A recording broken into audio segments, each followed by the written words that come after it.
us discuss about the social life of Indus Valley people.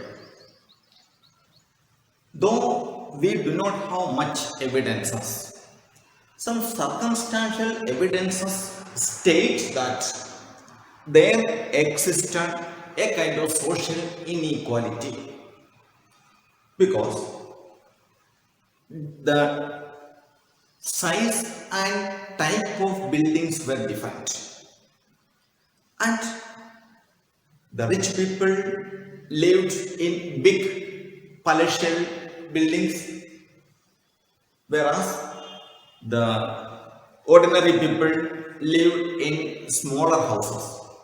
In addition to this, remains of some houses were found far away from the city limits, and they were mostly huts.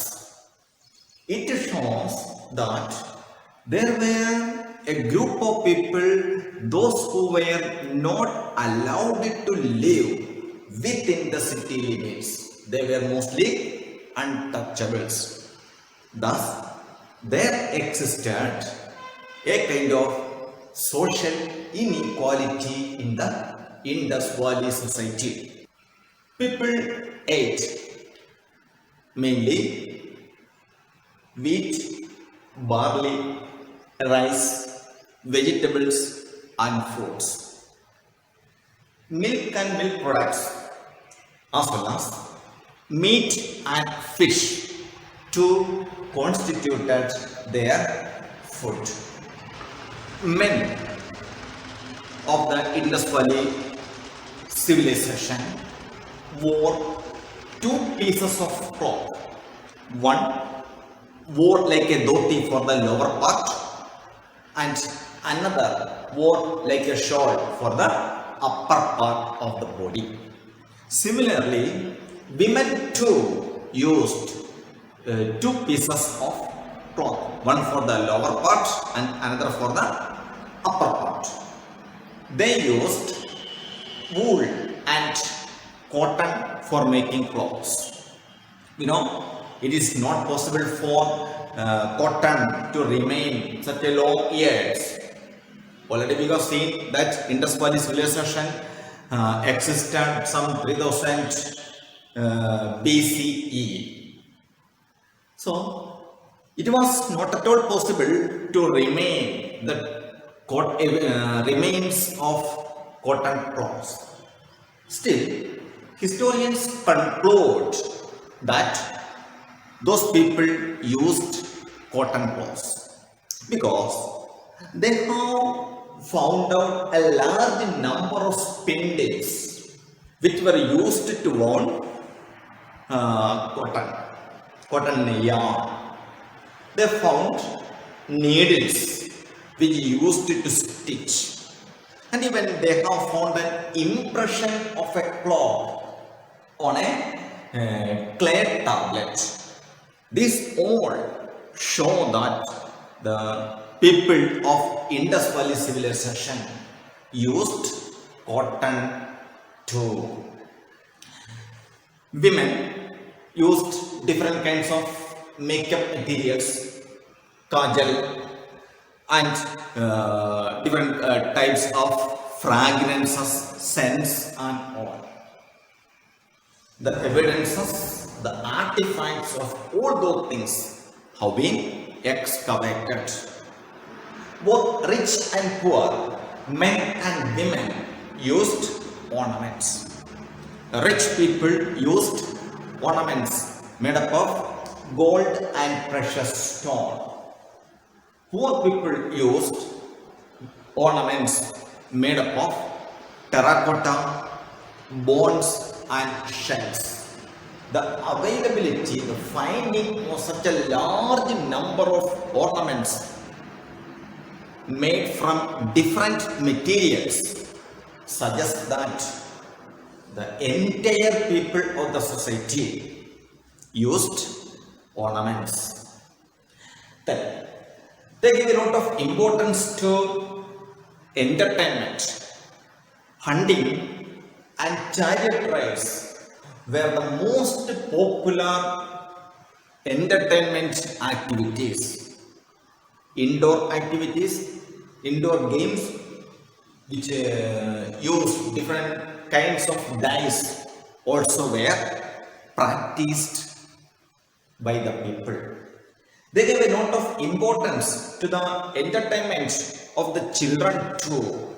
A large number of clay toys have been excavated.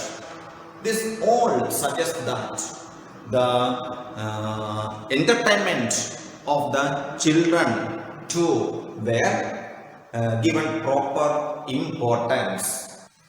Agriculture was the most important economic activity of the people.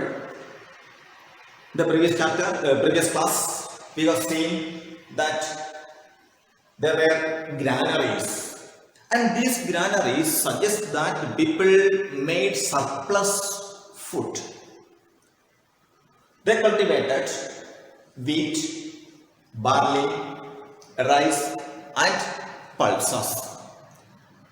In addition to this, they have cultivated different kinds of fruits and cereals. The excess food grains were sold to different parts of the country. Historians have pointed out the close relation between Mesopotamian civilization and Indus Valley civilization. A large number of Indus seas were excavated from Mesopotamia.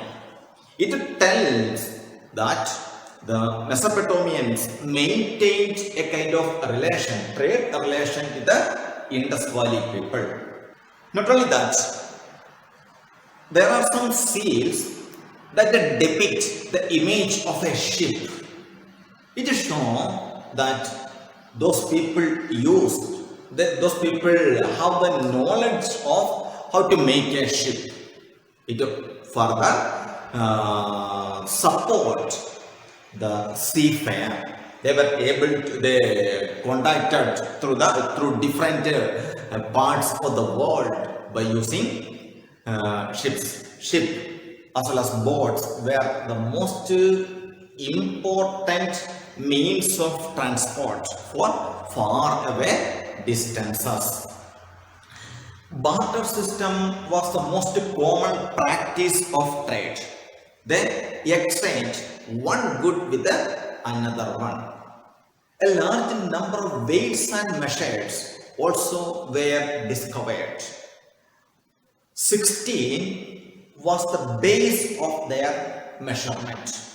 The smaller units were fractions of 16, and bigger weights or bigger units were the multiplies of 16.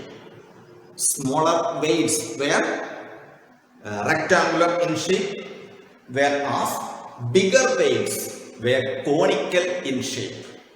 Already we have seen that they practiced the barter system. We could not find any coins used by those people.